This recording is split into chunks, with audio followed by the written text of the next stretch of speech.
live. Welcome back. This is episode number 54 of Kalibrated with Scott. I'm Scott, of course. I am joined today by the one, the only Brian Berletic. Brian, how are you doing? I'm doing well. Thank you for having me back. Always great to be on.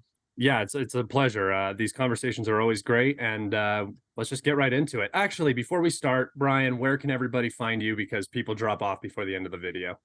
Okay. Go to YouTube, type in the new Atlas, and then in the video description of all of my videos are other places you can find and follow my work. And I highly suggest people get onto Telegram, Telegram, because I've already had some videos deleted by YouTube, obviously for political reasons. So I post all of my videos, long and short, articles, and everything else on Telegram. That's the one place you can find absolutely all of my work. Yes, and go follow him. He's a great resource, and he does great work, and he shows all of his work. So I really appreciate his commitment to being accurate and regular in this space. But without further ado, let's just get right into it. We have now 31 days of Ukrainian counteroffensive behind us. In terms of achievements, you could say Rivnopol on the Vermitsky Ledge. But that is a security zone village that's just basically a high ground. So really not much achievement there. No line of defense has been reached in 31 days. Really no progress anywhere besides perhaps around Bakhmut on the flanks. There has been some progress for the Ukrainians, but really nothing substantial, or I would say any major objective has been reached yet. How have you seen this whole thing play out? Where do you see it going? Just anything. I think the offensive is a catastrophic failure. I still don't discount that there could be a breakthrough, but the problem is 1 month into this, they're still trying to cross the security zone. They have not reached Russia's main defenses, not in Zaporozhye, not in the Donbas region. And they've lost huge amounts of men and equipment. And they are at a point right now where they are asking the West to replace what they are losing in the middle of an ongoing offensive. That is desperation. And before this began, we remember the Western media saying, the first 24 hours, first 48 hours, this will be very crucial. If they could somehow spark panic amongst Russian ranks, collapse the defenses, maybe that would unfold into some sort of success, but that is not what has happened. Again, we talked about this last time. General David Petraeus calling Russian defenses brittle, and look at the defenses holding for an entire month, and not even the main defense lines, the security zone, a mobile defense in the security zone. So these villages that are being taken, most of these were evacuated before the offensive was launched. Russia evacuated some of the villages. Ukraine evacuated some of the villages. So what is the relevance of Ukraine taking these? Something else that I think is very crucial, a crucial component of this offensive and how it's playing out is the minefields. Ukraine being unable to breach these minefields. And I've talked about this in a video. I'll talk about it a little bit here briefly. When you want to go through a minefield, usually the way NATO would do it is they have these line charges that they fire into the minefields to clear a very rough path. Then they have the plows and the flails. These are attachments onto armored vehicles that go through to try to remove any remaining mines that didn't go off from the blast. And then they have a tank with rollers on the front to proof it, to make sure that it's safe. And each time these vehicles come to do their task, they have to go straight down the path and then in reverse back out of it. And then you will move your equipment through this one single path. That is what the United States did during Desert Storm, and it worked great because in Desert Storm, the U.S. had long-range weapons. They were able to clear the opposite end of the minefield from Iraqi forces that would target these engineering teams as they worked. But in Ukraine, this is impossible. Ukraine does not have the long-range weaponry to do this, so they are trying to clear these minefields while under heavy fire. And it's not just one minefield. There are multiple minefields. To be honest, I don't think anyone even knows the extent that these minefields, except for people saying they're much thicker, denser, larger than what would normally be used under, say, Soviet or Russian military doctrine. Yeah. But I don't know what that even means, to be honest. So they still have to get through these minefields. Then they have these tank traps, dragon's teeth, trenches, pillboxes. They've got these fortified positions for artillery, for tanks, and everything else that we saw them use effectively during the Kherson offensive last fall. And it's taking a huge toll out on Ukrainian forces. And last thing, I don't want to ramble on too long, but our artillery shell production, we've talked about this extensively.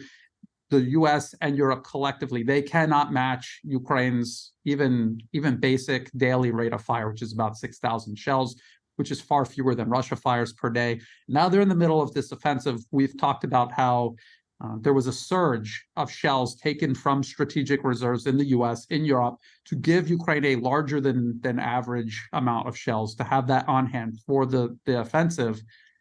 There's a time limit on that, about 1 or 2 months. They have about 1 or 2 months worth of shells, maybe 3 if we want to be generous. And then they're out of shells. Now they're back to 6,000 shells a day. Right now, the rate of fire is probably much higher. Yeah. So the clock is ticking on that. The fact that they have not even breached the first defense line in a month, that bodes very poorly for the prospects of this offensive. Yeah, no, I fully agree. And one of the interesting things we have seen is massive losses in those engineering vehicles. They were already few and far between at the start of the offensive. That was one of the things that I had brought up, was that these engineering vehicles are more valuable than the tanks, than the planes, than, Storm Shadow cruise missiles. These vehicles are going to clear the way.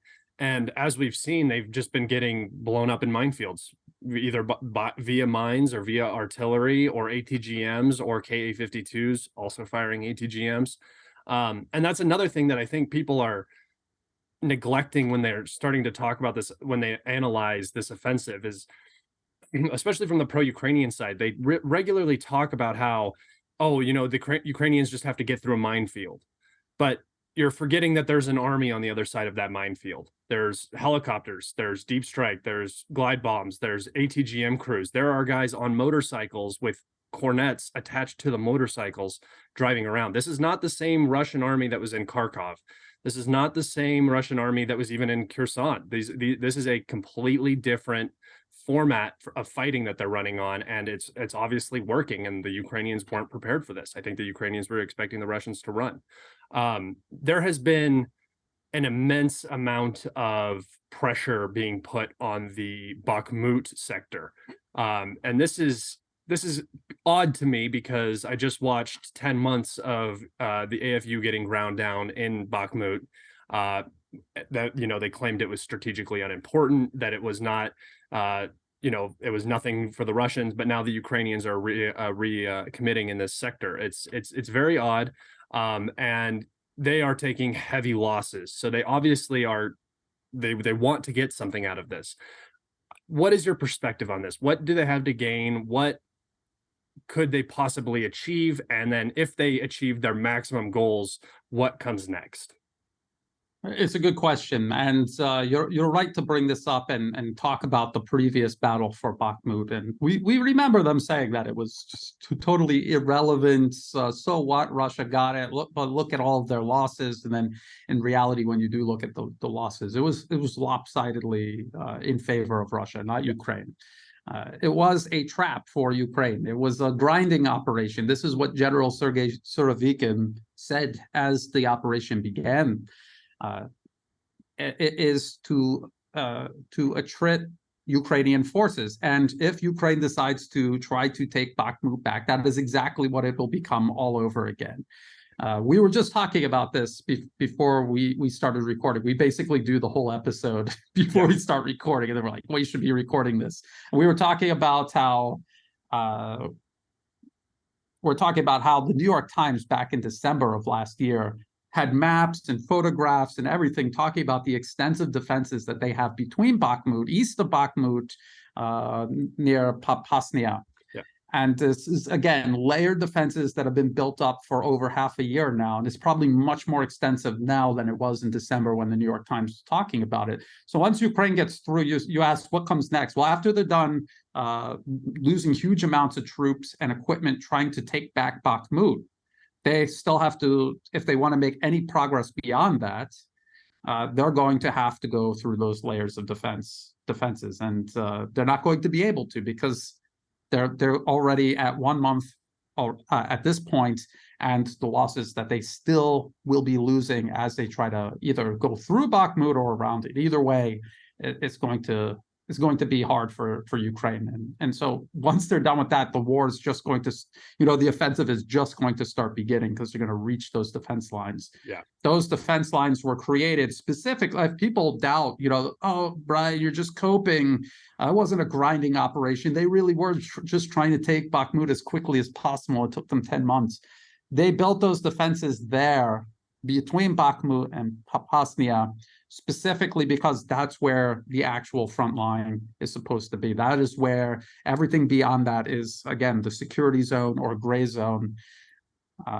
So people should keep that in mind. That is the biggest piece of evidence that points toward Bakhmut being a grinding operation rather than this desperate rushed attempt to take the city that just failed. And we were also talking before the show about how Bakhmut actually was strategically important for Ukraine. It was one of several heavily fortified cities along the line of contact in the Donbas region. But once they lost it, it's going to be very difficult for them to get back in, consolidate control, and build up their fortifications again. That will take a long time. So at the moment, it really is just about PR. So we have the NATO summit coming up. They've got about a week to make something happen. If just imagine if they could take Bakhmut, even if they lose half their army trying, and they get Bakhmut, imagine the headlines, what we'd have to listen to from the pro-Ukrainian, the NATO fellas. Imagine what we'd have to listen to for about a week or so before they realized that they lost half their army. The thing that confuses me is that I've been trying to figure out, is this a fixing operation? And you said it's PR. That's what I think it is. But right now you're looking at 7 days until the NATO summit, or 7, 6. I'm not exactly sure. It's the 5th, so it's on the 11th. So 6 days to achieve something in. Well, it's actually less for them because it's already nighttime. So they have 5 days to achieve something. And what they're looking at right now is possibly recapturing Klishchivka, which is a small town on the southern border, or on the southern flank of Bakhmut, which was strategically important. And the Russians took it before actually beginning their Bakhmut operation in the city proper. But is that enough? Is that enough for a NATO summit? Is that going to turn heads? Is that going to make people confident? Or does that even matter at this point? Is the West so overcommitted that the NATO summit is just a formality at this point? Everything's already been decided. It's already done deal. Actually, I think that, even before any of this, NATO is waging a proxy war with Ukraine as an intermediary. It's never, a lot of people are like, Ukraine needs to produce results or NATO won't support them anymore. Of course, NATO is going to continue supporting them, because it is that NATO's proxy war. This wasn't Ukraine's idea.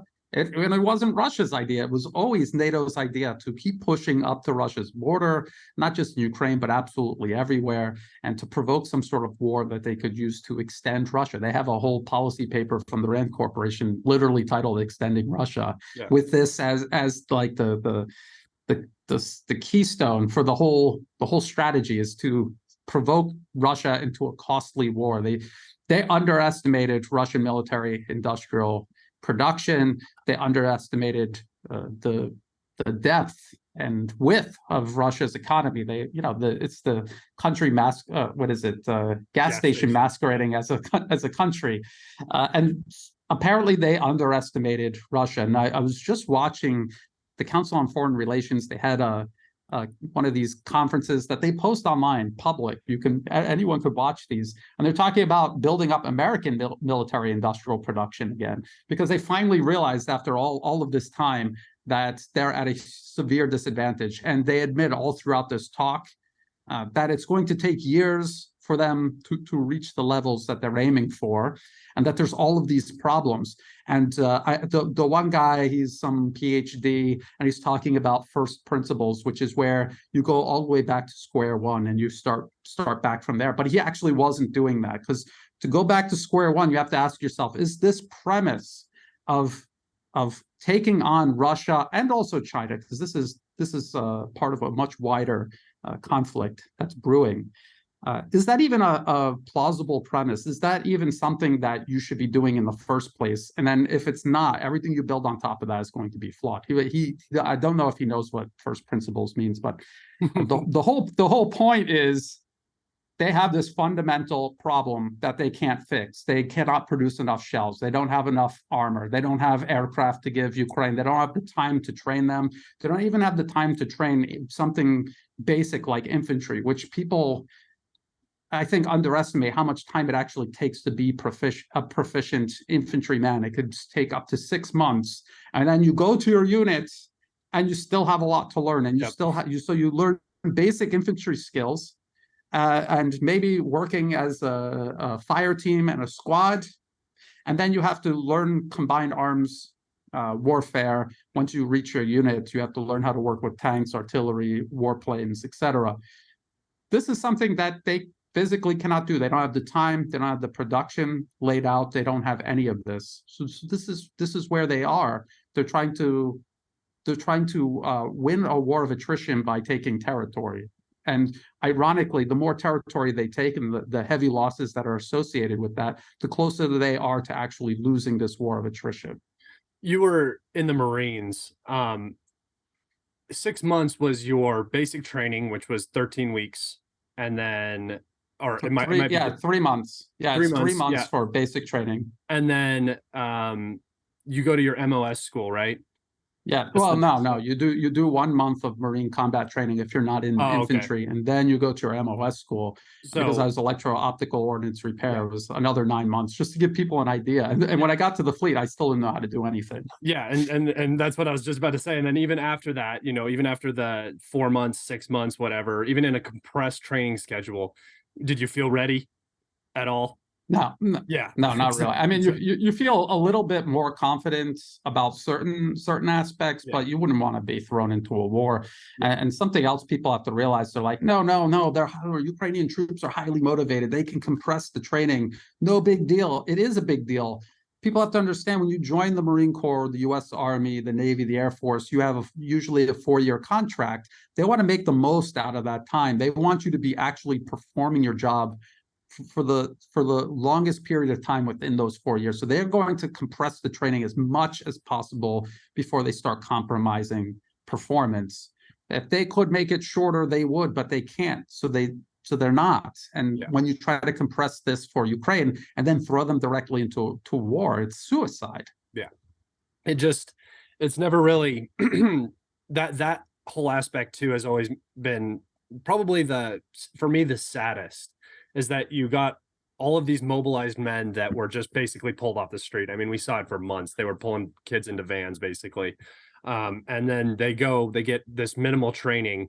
And then, I mean, we saw it. You saw the 47th Brigade. What happened? They got thrown into combat. They got stuck in a minefield and they got eviscerated. It's just what ends up happening when you have, I mean, it's already a difficult situation. The situation Ukraine is in would be difficult for the Russian army. It'd be difficult for the United States. It'd be difficult for any NATO army, anybody. But you have non-professional soldiers now running at, professional soldiers behind defensive lines through minefields. It's just not. The second things go wrong, chaos is going to ensue. And we've seen that through the pile-ups. We've seen it through everything. And another particular that nobody talks about is the lack of officer training now that is rife through the AFU. Everybody's been promoted, so you have unqualified, definitely running the operations, in some areas. And then also for these new offensive brigades, they went with very young, non-Soviet trained individuals. So a lot of the brigade commanders are 28, 29, 30. And that's not to say that you can't have young, successful commanders, but usually you want some experience. You want some sort of, level of comprehension, so you're not making mistakes, and we've seen mistakes. Absolutely. Yeah, I wanted to ask, there's been a lot of rhetoric around the Zaporozhye nuclear power plant. To me, what it seems like is both sides just kind of blaming each other. I think that the Ukrainians want to bring eyes back to the conflict. A nuclear disaster is a way to do it. Not even a real nuclear disaster, just the threat of that could bring eyes and attention back. We've also seen talks from officials saying that, if a nuclear event does happen, it could invoke NATO involvement, which I think directly benefits Ukraine, obviously. So I'm just curious as to your thoughts around what's happening around the Zaporozhye nuclear power plant. Where do you think it's going? What time is it right now, local? It's like 10 o'clock. No, 8 o'clock. So it was the rumor was that July 5th night. So as we're talking right now, sometime a provocation is supposed to occur. The Ukrainians are claiming that the Russians have their own nuclear power plant undermined, and they're going to detonate it because the offensive is going so well and the Russians are scorching the earth as they leave, which we haven't seen any evidence of that anywhere, like legitimately anywhere near the Zaporozhye nuclear power plant. Territory hasn't been lost, so that doesn't make any sense to me. And the Russians are claiming that the Ukrainians are going to either shell or strike the power plant with some sort of cruise missile or ballistic missile. I'm just curious as to your thoughts on all of that. Well, we just have to kind of look at history, the history of lying about weapons of mass destruction, or nuclear, chemical, and biological threats. And this is the U.S.'s wheelhouse, so to speak. They lied about WMDs as a pretext to invade Iraq in 2003. Literally the next country over on the map in Syria. They lied about chemical weapons being used. They even staged chemical weapon attacks and blamed it on the Syrian government. And this was all in an attempt to justify further involvement by the U.S. directly in the conflict. And why? What was going on when they started doing that? Russia had intervened, Syrian forces were getting the upper hand, and the U.S. proxies were being wiped out. Yeah. And we are seeing a very similar scenario play out right now in Ukraine. I mean, I know there's people out there saying that the Ukrainian offensive is going great, but in reality, even the Western media is admitting that it's slower than usual. We heard General Zaluzhny in the Washington Post saying that, we're doing the offensive, but we have no air power. We don't have enough artillery. So essentially, it's doomed unless we have these things. And obviously, you're not getting these things in the middle of an active offensive. So it's doomed. He's basically admitting that it's doomed. So when you add all of these things together, they need a distraction. They need something that can drastically change the way the board is laid out right now. It's unfavorable for them. So if you create some sort of catastrophe, or like you said, even just get eyes on the nuclear power plant and away from what's going on with the offensive, that could be perceived as some sort of at least rhetorical political progress. Yeah. President Zelensky said he has intelligence that explosives are being planted all over the nuclear power plant. Even the International Atomic Energy Agency head on their official website, because I wanted to check it, because I was like, is he really admitting that? He actually comes out and he just admits, we've got people all over there and we didn't see any of this. Yeah. And he's not someone who wants to be perceived as siding with Russia on anything, and yet he is saying this because it's the truth and what Ukraine is doing, what their sponsors are probably encouraging them to do or even working with them to do. This is extremely dangerous, and he has people on the ground there, so maybe he doesn't want to see them caught in the middle of some sort of incident. And you're right. President Zelensky said they're putting explosives on the rooftops. But we know that Ukraine has been shelling this facility for months. I mean, in front of the entire world. Yep. So if they do manage to hit one of these buildings, it's going to come in through the top. And conveniently, he's already told people who will believe anything that he says that it was a Russian bomb put on top of the building. So, I mean, people have to put all this together. Who are we dealing with here? Why would you, if you're going to undermine a nuclear power plant to try to cause a disaster, you don't start on the roof? Yes, exactly. How does that make any sense? It doesn't make any sense. I mean, you do something to the cooling and create a meltdown, like in Fukushima. That's what you would do, putting explosives on the... Or even detonate an explosive around spent fuel rods and cause some sort of dirty bomb explosion. But to say they put explosives on the roof, no, even if you wanted to get, damage something, you have to go through the roof to hit it.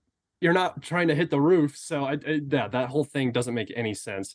We also have officials from both sides coming out and saying that, I mean, there have been rumors that the Russians have been evacuating. Everybody said that's completely false. That's not even happening. This just is a big information campaign. That's why I don't really think anything's going to happen around it. We may see something, but I don't expect any radiological event. I don't think it really benefits either side. And I think that is such a highly escalatory thing that could unravel so quickly into so many, go so many different directions. Do you think that this is sponsored by the State Department, DC, MI6, Britain? I'm just curious because it does feel like the exact same playbook. They haven't learned a lesson. They think that they're going to go in and do some occupation of serious stuff again via chemical weapon claims, but nuclear this time. It all feels too familiar, like you said. And I'm just curious, do you think that the West is involved in any way? I think that they are. And if they weren't, it's very simple. They just tell Ukraine, stop what you're doing, or we're going to cut you off and you're gone. You're gone overnight, just as many in the West have actually said. If we stop supplying them with weapons, they're over overnight. Yeah, exactly. And just think about it. When the United States was doing this in Syria, it was already ridiculous. People were saying, really? Weapons of mass destruction again? You're literally the next country over on the map and you're doing WMDs again. Yeah.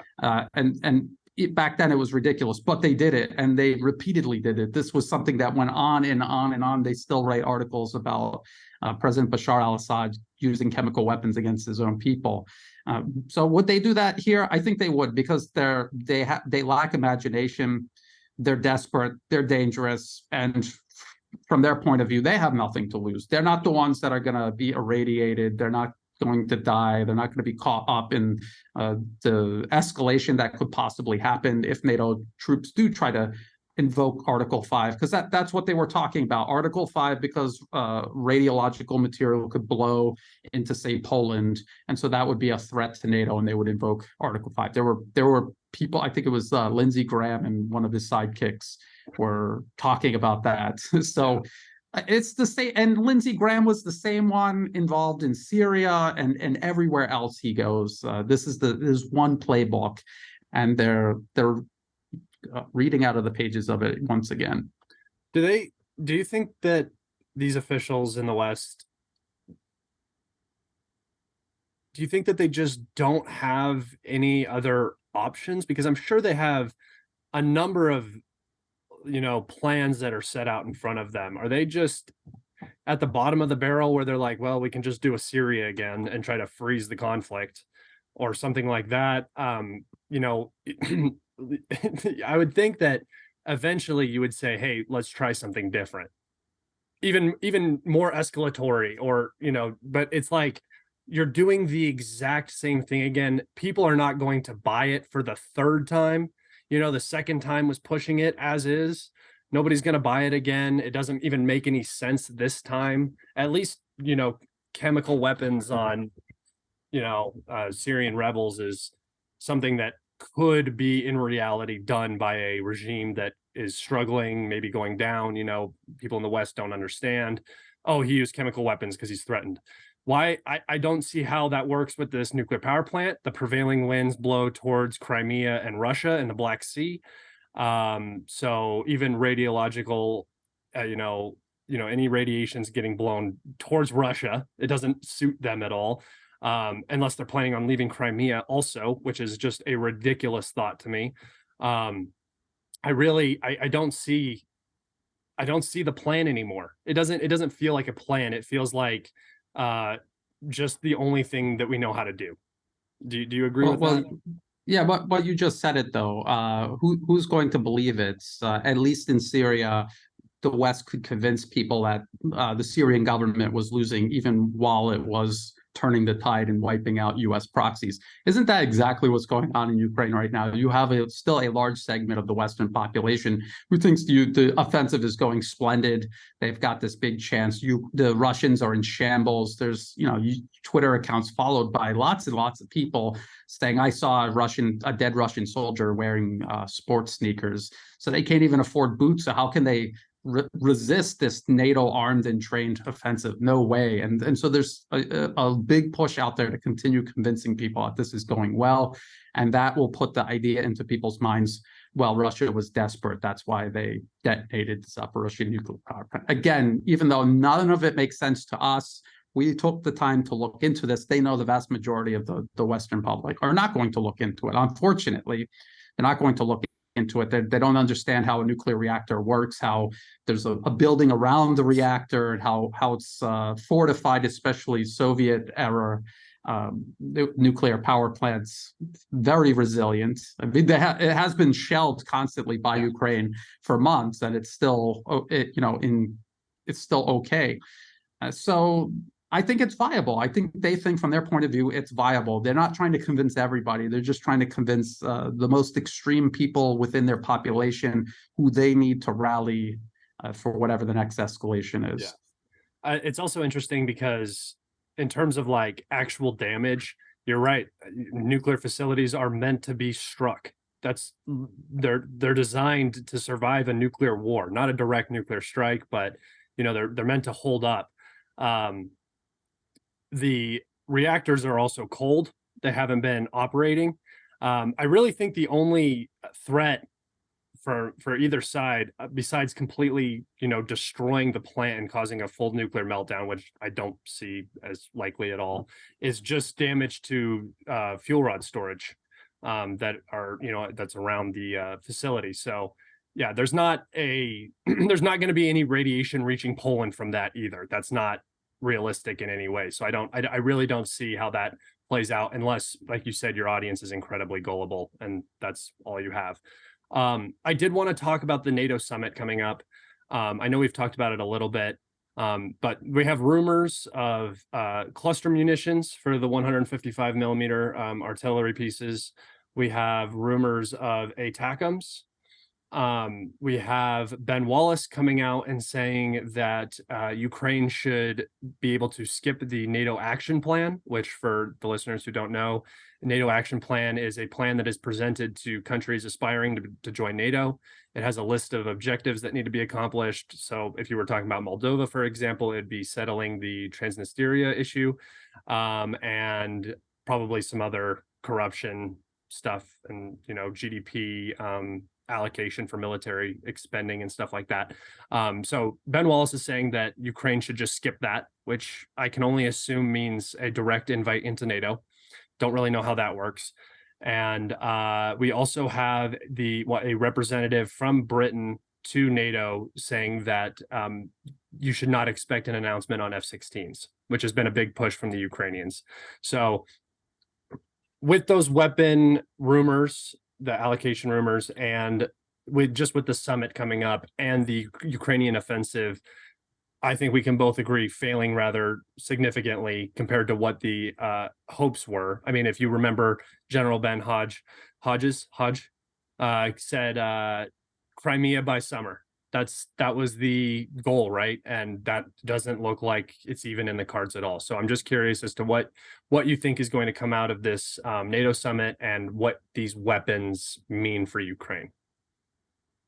The problem with all of these weapon systems, ATACMS, the Storm Shadow, the ATACMS, I think is 300-kilometer range. I don't think they're is- going to get. I don't think they're going to get that mod. I think they're going to get the shorter range mod 1, the older version. So it's like 118 miles. So between that and the fact that the Storm Shadow export version, I think, is like 290 Yep. kilometers, and you can already see what difference that's making. It's making no difference, making absolutely no difference, and everyone predicted this, because if that was a war-winning capability, Russia already has this ability, and they have it in greater abundance. They're more familiar with these systems. They have many more of them, a wider variety of long-range systems. So if this is how you're going to win the war, Russia is going to win it first. I don't understand why people are imagining that ATACMS somehow are going to turn the tide when nothing else did. We heard this about the M777s. We heard this about the Western tanks. Now we're hearing this about F-16s and ATACMS. It's a fantasy. The F-16 is from the 1980s. We don't know what version they're going to get, but most likely not the latest version. Even if they did, it takes a very long time to learn how to operate it effectively. You can learn how to operate. If you're an experienced pilot, you can learn to operate it very quickly, but effectively, that takes time. Takes time, training, gaining the experience on that airframe, doing very specific tasks over and over again. Between that and the amount of infrastructure and support that these warplanes will need when they go to Ukraine, it's completely unrealistic. Again, people have this idea that warfare is like an episode of G.I. Joe, where G.I. Joe, all the gas tanks in their vehicles are always topped off. Their warplanes can take off from anywhere, and every single member of G.I. Joe, if they get their plane shot out from under them, they could just jump into a tank and keep fighting. It does not work like that in real life at all, not even close. And so the idea that a handful of F-16s are going to turn the tide is ridiculous. Besides all of the problems just operating them in general, they still have to go up against the world's best air defense systems. That is Russia. Even the West admits that. And also Russia has a significant air-to-air capability. And they have many, many more warplanes at their disposal than Ukraine ever will. So when you add all of that up, what is that? What does that mean? Even if they had all of this equipment and sent it to Ukraine right in the beginning, in February 2022, I still don't think it would have made any difference, but it would have been more effective to have all of these systems all at once. What they're doing is they're sending one system, it becomes depleted, Russia adapts to it, it's completely moot on the battlefield, then they send something else. This is not how you fight a war. Yeah, and when you're talking about Russia adapting, and when Ukraine is getting these piecemeal aid packages, it's just logistics at this point, but we've seen it with the Storm Shadow. The Storm Shadow arrived. I mean, it's not really a unique system. The Russians have cruise missiles. They understand cruise missile maneuvering, so it took a very short amount of time, and we're already seeing cruise missiles getting shot down. Storm Shadow cruise missiles, we've seen 2 in this week alone. So that already tells you that there's some sort of air defense, working on these. Ballistic missiles are easier to track and easier for air defense to deal with. But even if these ATACMS show up on the scene and, they work as well as HIMARS did. HIMARS was doing some significant damage when it first arrived. But over time, the Russians adapted. They spread out their munition storages and stuff like that. And then they developed algorithms to start intercepting HIMARS. It's going to be no different with these ATACMS. Even if the Russians were completely, just backwards and they didn't solve any of these issues, how many ATACMS could Ukraine possibly receive? And is that enough to make a difference? I think that's the question everybody needs to ask themselves, because I don't think there's more than 200 Storm Shadow cruise missiles that have been delivered. 200 Storm Shadow cruise missiles is nothing compared to what Russia has launched against Ukraine for months and months and months, right?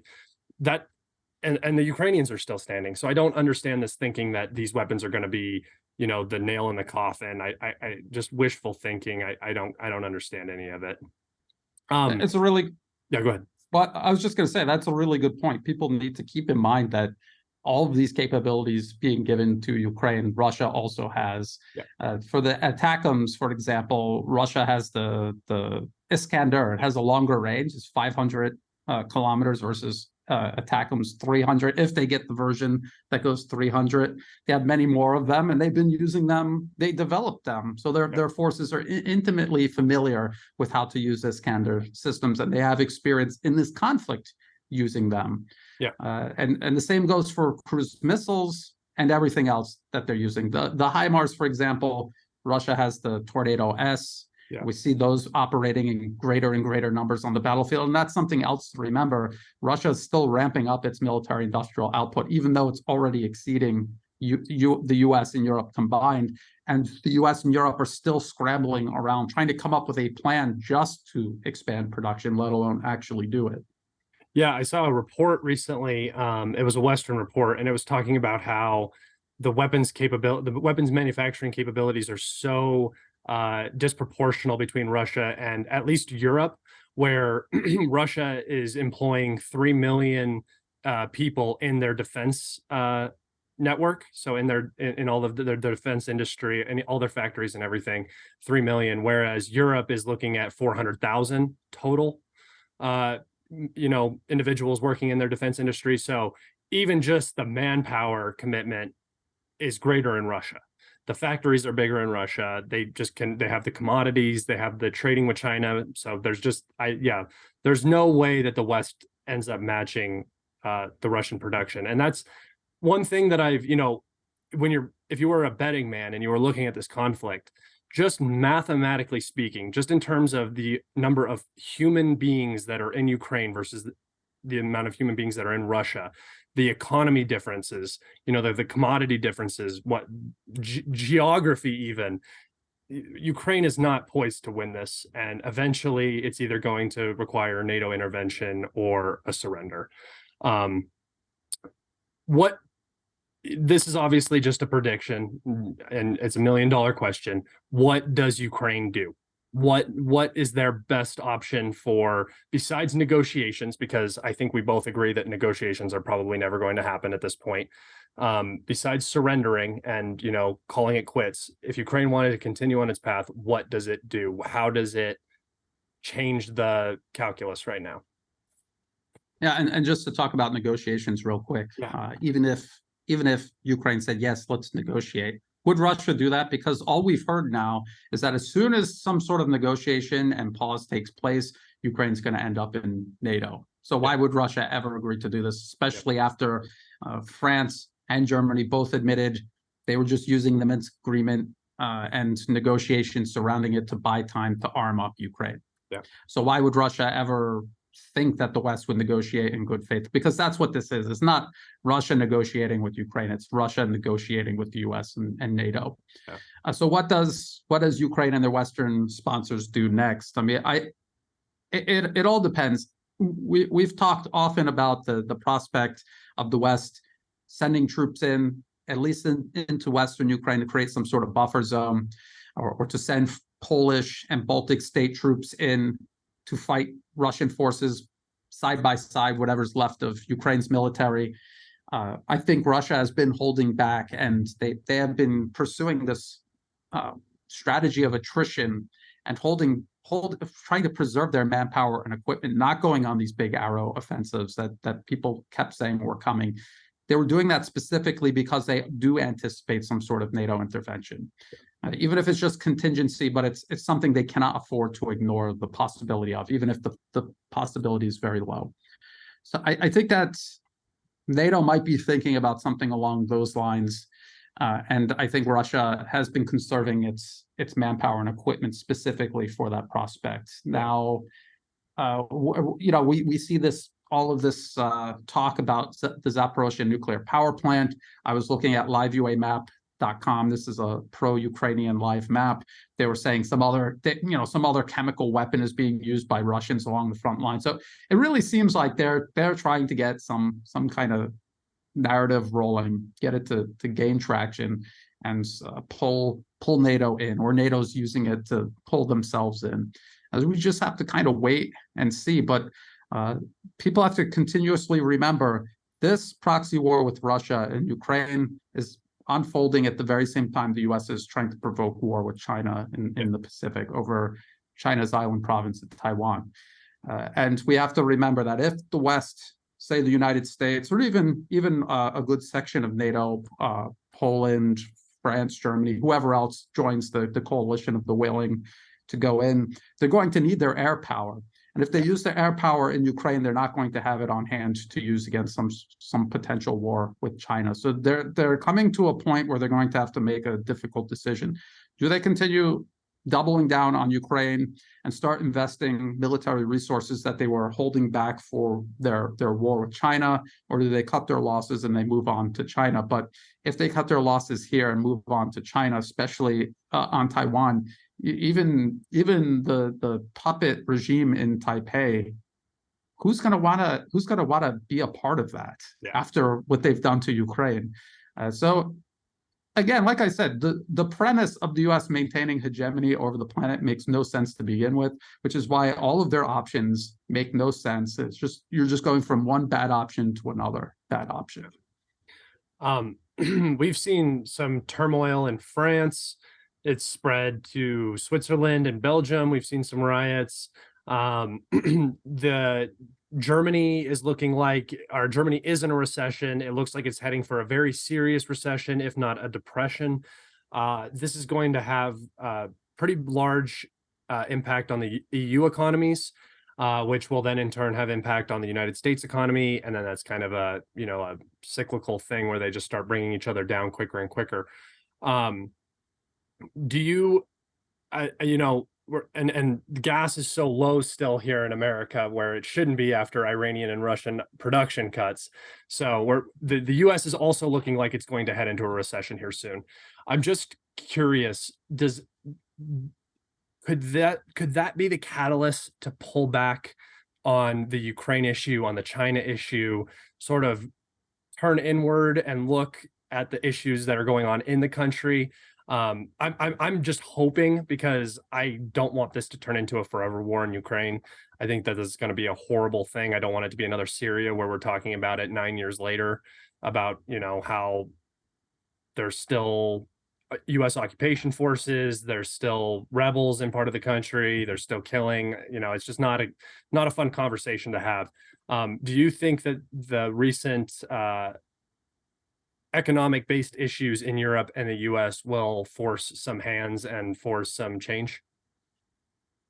Eventually, yes, absolutely. But when, that's the big question. And even though I also I don't like talking about Syria all of these years later, and it's still not resolved in favor of the Syrian people's best interests. Yeah, their sovereignty, their peace, their stability. These people have been denied that because of this U.S. proxy war. They're still occupying eastern Syria. U.S. troops are. So I don't want to be too pessimistic, but I'm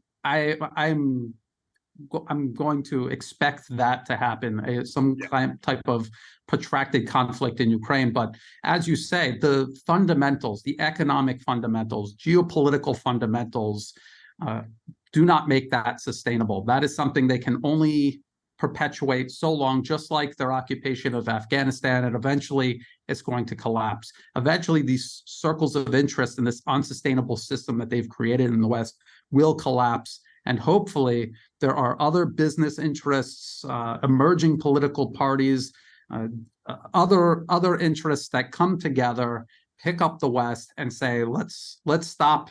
This imperialism that has been going on for centuries, it's over, it's done. We've destroyed our civilization pursuing it. Let's play a constructive role with the rest of the world. Let's put all this behind us and try something new. And I think Russia and China, unlike the West when, say, the Soviet Union collapsed, I think Russia and China would help the West get back up onto its feet, because that's all Russia and China have ever wanted. They want to do business with everyone in the world, including the West. Yeah.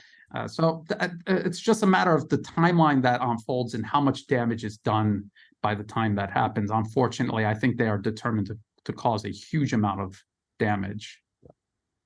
If something were to happen at the Zaporozhye nuclear power plant, something Syria 2.0-esque, does Russia allow that to happen? Or what do you believe that that would be a sort of a red line where Russia goes, yeah, we cannot allow another Syria to occur here in Ukraine on our border? It's just not. I'm just curious because from my perspective, the way Putin has been talking, the way that the hardliners are kind of starting to win over in Russia and Putin's direction, the way he's taking this conflict, it feels to me like Russia is going to go for a win here. They need to win this, and they need to win it convincingly to prevent anything like this from happening in the future. Do you think Russia lets Assyria happen again in Ukraine? That is a difficult question. I don't know. I mean, if it's within their power to do so, I think they would prevent it. But that is the question. Russia is not all powerful, and a lot of the decisions they make take in account that fact. And they know over the long term, the time is in their favor. But in the short term, maybe not. Maybe they have to bear NATO troops coming into Western Ukraine, and they're going to have to go through this all over again, just like they did and still are in Syria. But if you look at Syria, look what's happening there. The U.S. is isolated in eastern Syria. Their allies are reconciling with their enemies and kind of distancing themselves from the U.S. and their proxy conflict there. And I think we could imagine a very similar scenario unfolding eventually with Ukraine. We have to remember that the Western economies are not going to recover and build themselves up. Again, the fundamentals, education, the industrial base, all of these things have been neglected. They have been allowed to fall into ruins, and it will take years and years and years just to build them back up to, let alone meet or exceed what Russia and China are doing. So I don't see this turning out well for the West. Again, I think it's a matter of time before it all collapses. But again, how much damage can they do? How long can they kick the can down the road? That is the question. And what can Russia and its allies do to minimize the damage that they're able to do? Because if you look at Syria, a lot of what Russia did was to minimize the possibility of escalation, minimize the damage that the U.S. presence in eastern Syria caused, in Syria and in the region. And so I think that that's probably what they're considering. And I know that's not what people want to hear, but that is how Russia does things. That is their strategy. It's the long-term approach. They sacrifice instant gratification for long-term success. All right. Well, I think that's a good place to wrap it up. We pretty much covered everything once again. We regularly do that. Brian, one last time for everybody who made it this far, and thank you everybody who made it this far. Tell them what you got going on. Yes, just go to YouTube, check out the new Atlas, and in the video description of each video, there are all the other platforms you can find to follow my work. I highly suggest people follow me on Telegram, not Twitter. Don't depend on YouTube, even Rumble and Odyssey. I'm not so sure in the long term. Yeah. I'm putting all of my videos, long and short, articles, everything, and even just daily observations. I put all of that on Telegram. So try to follow me there. And I gotta figure out how to make my Telegram address easy for people to remember, because right now it was a fan generated Telegram channel that they gave to me, which was very nice of them. But I just like Brian Loves Thailanders, because I'm based in Thailand. And it's in I don't know what the writing style is in Thailand. Oh, maybe it's in Thai also, is it? Yeah, it's I gotta check. When I copy the link, it's always like weird. So yeah, I would probably change that just for simplicity reasons. But yeah, make sure you guys go follow him. I forward a lot of his stuff. So if you follow me on Telegram, you will see it. New Atlas, go follow him. He's a great resource, guys. Just, it's worth your time to go subscribe. But thank you, Brian, so much. We're just gonna wrap it up here. Thank you everybody for listening, and have a great day. Any last words, Brian? Oh no, just you're doing excellent work as well. And as always, thank you for having me on. Yeah, thank you so much for coming on. Bye, everybody.